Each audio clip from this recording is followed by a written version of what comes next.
Ibu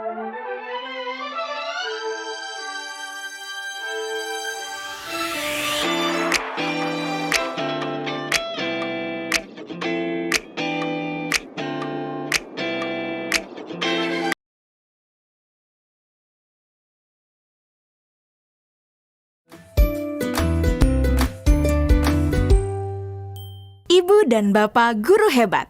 Kali ini, Ibu Bapak akan melihat sebuah contoh situasi pembelajaran bersama Ibu Derana, guru biologi SMA kelas 10. Karena situasi sedang pandemi, Ibu Derana melakukan pembelajaran menggunakan metode flip learning. Flip learning adalah model pembelajaran di mana sebelum pertemuan daring dengan guru, murid diminta untuk mempelajari materinya terlebih dahulu secara mandiri. Mari kita lihat bagaimana Ibu Derana mengelola pembelajarannya.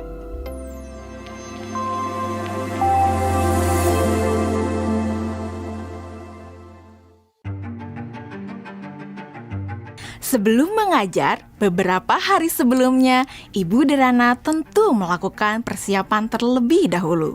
Dalam tahap ini, Ibu Derana benar-benar memastikan bahwa ia memahami tujuan pembelajaran yang ia ingin murid-muridnya capai.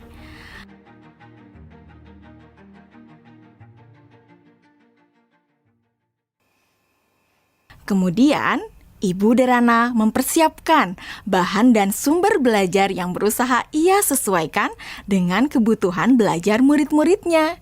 Ia menyiapkan beberapa buku, salinan artikel koran, video-video yang semuanya berkaitan dengan materi yang akan dipelajari murid-muridnya. Semua bahan belajar tersebut ia letakkan di Google Drive dan nantinya akan dapat diakses oleh murid-muridnya melalui Google Classroom. Ibu Derana lalu mengkomunikasikan kepada murid-murid melalui WhatsApp group untuk mengingatkan mereka mengakses Google Classroom mereka. Tahapan ini dilakukan sebelum Ibu Derana bertemu dengan murid-murid di Google Meet. Beberapa hari setelahnya, sesuai dengan jadwal, Bu Derana melakukan pertemuan secara sinkron dengan murid-murid melalui Google Meet. Selamat pagi anak-anak. Oke, senang sekali ya kita sudah bisa bertemu kembali pada sesi sinkron hari ini.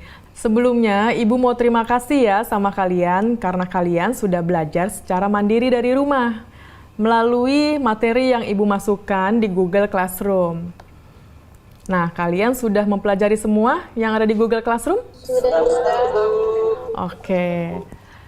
Jadi anak-anak, pada pertemuan sinkron hari ini, kita akan mempelajari lebih dalam lagi mengenai keanekaragaman hayati. Ibu akan sharing beberapa pelajarannya ke kalian ya.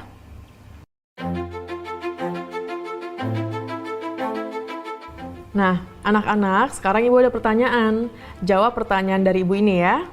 Tingkat keanekaragaman hayati mana yang paling penting dilindungi terlebih dahulu?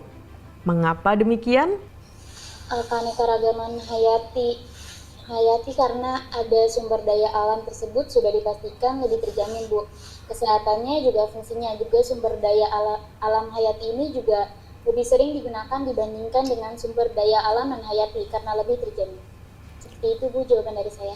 Oke, jawabannya bagus sekali itu ya. Itu lengkap banget jawabannya. Yang lain sudah mendengarkan dan sudah memahami apa jawaban dari Dwi Melati?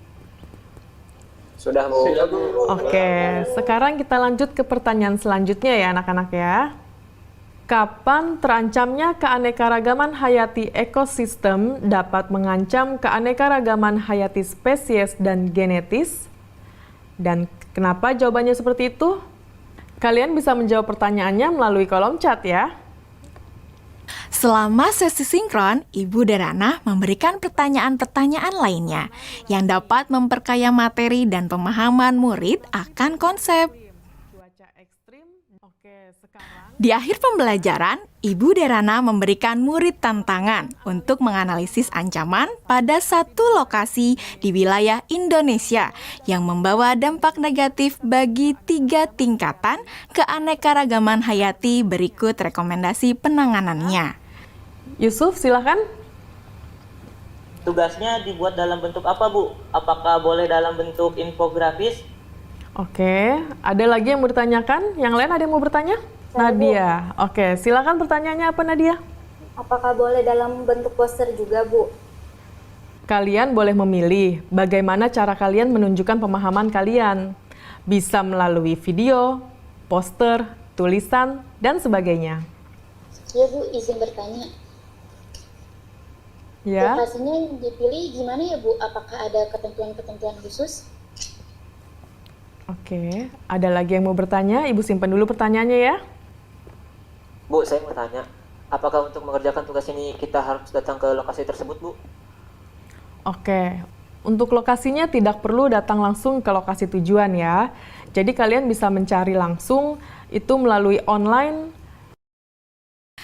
Bu Derana melakukan diferensiasi produk dengan membebaskan murid memilih bentuk hasil pekerjaannya atau produk tugasnya sesuai dengan kenyamanan murid.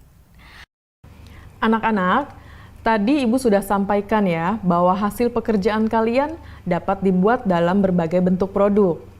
Artinya, kalian boleh memilih apakah kalian ingin menyampaikannya dalam bentuk poster digital, website, video, blog, presentasi PowerPoint, dan sebagainya.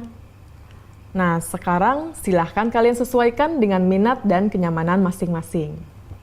Namun demikian, kalian harus memperhatikan bahwa yang akan Ibu nilai adalah apakah kalian dapat menganalisis ancaman pada satu lokasi di wilayah Indonesia yang membawa dampak negatif bagi 3 tingkatan keanekaragaman hayati. Berikut rekomendasi penanganannya. Jadi, poin-poin kriteria yang akan dinilai akan berkaitan dengan hal tersebut. Nah, agar kalian bisa memahami dengan jelas tentang kriteria penilaiannya, mari kita diskusikan kriteria penilaian tersebut bersama-sama ya. Bagaimana? Setelah anak-anak jelas dengan kriteria penilaiannya, maka kemudian Ibu Derana meminta anak-anak untuk bekerja secara asinkron. Selamat tenggat waktu pengerjaan tugas untuk membantu murid-murid yang masih mengalami kesulitan.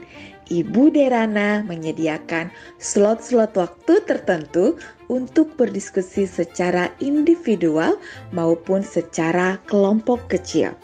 Saya ingin konsultasi, Bu. Iya, boleh. Bu Derana memberikan waktu kepada murid-murid lainnya untuk dapat mengkonsultasikan draft yang mereka buat.